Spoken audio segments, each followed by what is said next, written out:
তিলোত্তমার ঘটনা ঘটেছে যেটি আমাদের সামনে এসছে, তা 1 মাস অতিক্রম হয়ে গেছে। এখনো পর্যন্ত কিন্তু দোষীরা শাস্তি পায়নি।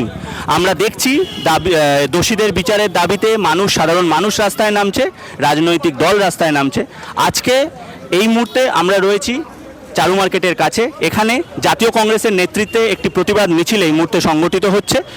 আপনারা দেখতে থাকুন এই মিছিলটি, সঙ্গে থাকুন আমাদের।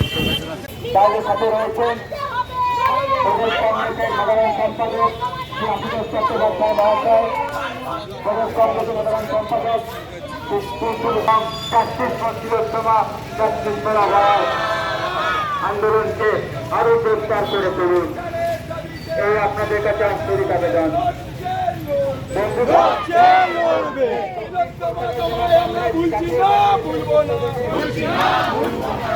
আমাদের 81 নম্বর ওয়ার্ডে স্বামীজির এখানে দাঁড়িয়ে একটু জ্যাম হচ্ছে ঠিকই,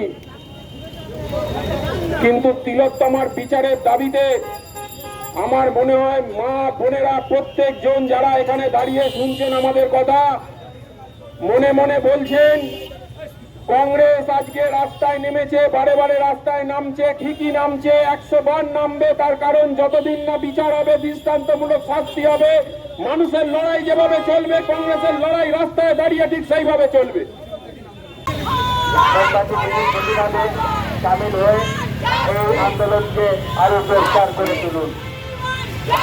বন্ধুগণ, দক্ষিণ কলকাতা কর্মরত একজন মহিলা ডাক্তারকে কলকাতার বুকে যেভাবে তাকে ধর্ষণ করে তাকে খুন করা হলো, এই খুন ধর্ষণের মধ্যে আরজি করেন বাইরে থেকে কোনো গুন্ডা যায়নি। আরজি করে ভদ্রবেশের শয়তান যারা আছে তাদের মাধ্যমে এই ঘটনাগুলো ঘটেছে এবং পরপর সিরিজ অফ যেভাবে তথ্য প্রমাণ লুট হয়েছে, চোখের আঙুল তুলে দেখিয়েছে যে সুপ্রিম কোর্ট, তার আগে আমরা চিৎকার করে বলেছি তথ্য প্রমাণ লুট হয়েছে। যেভাবে তার খুন দর্শনটাকে চেপে চাপা দেওয়ার জন্য আত্মহত্যার তথ্য খারাপ করেছে, আত্মহত্যার তথ্য খারাপ পাশাপাশি প্রমাণ লুট করেছে। তাদের ফরেন্সিক যারা পোস্টমর্টেম করে, পোস্টমর্টমে রিপোর্ট বিকৃত করা হয়েছে এবং পোস্টমর্টম হয়ে যাবার পরে তারপর রাত্রি 11টায় এফআইআর করা হয়েছে। এফআইআর এর যা দেখলাম একাধিক গোলক আছে।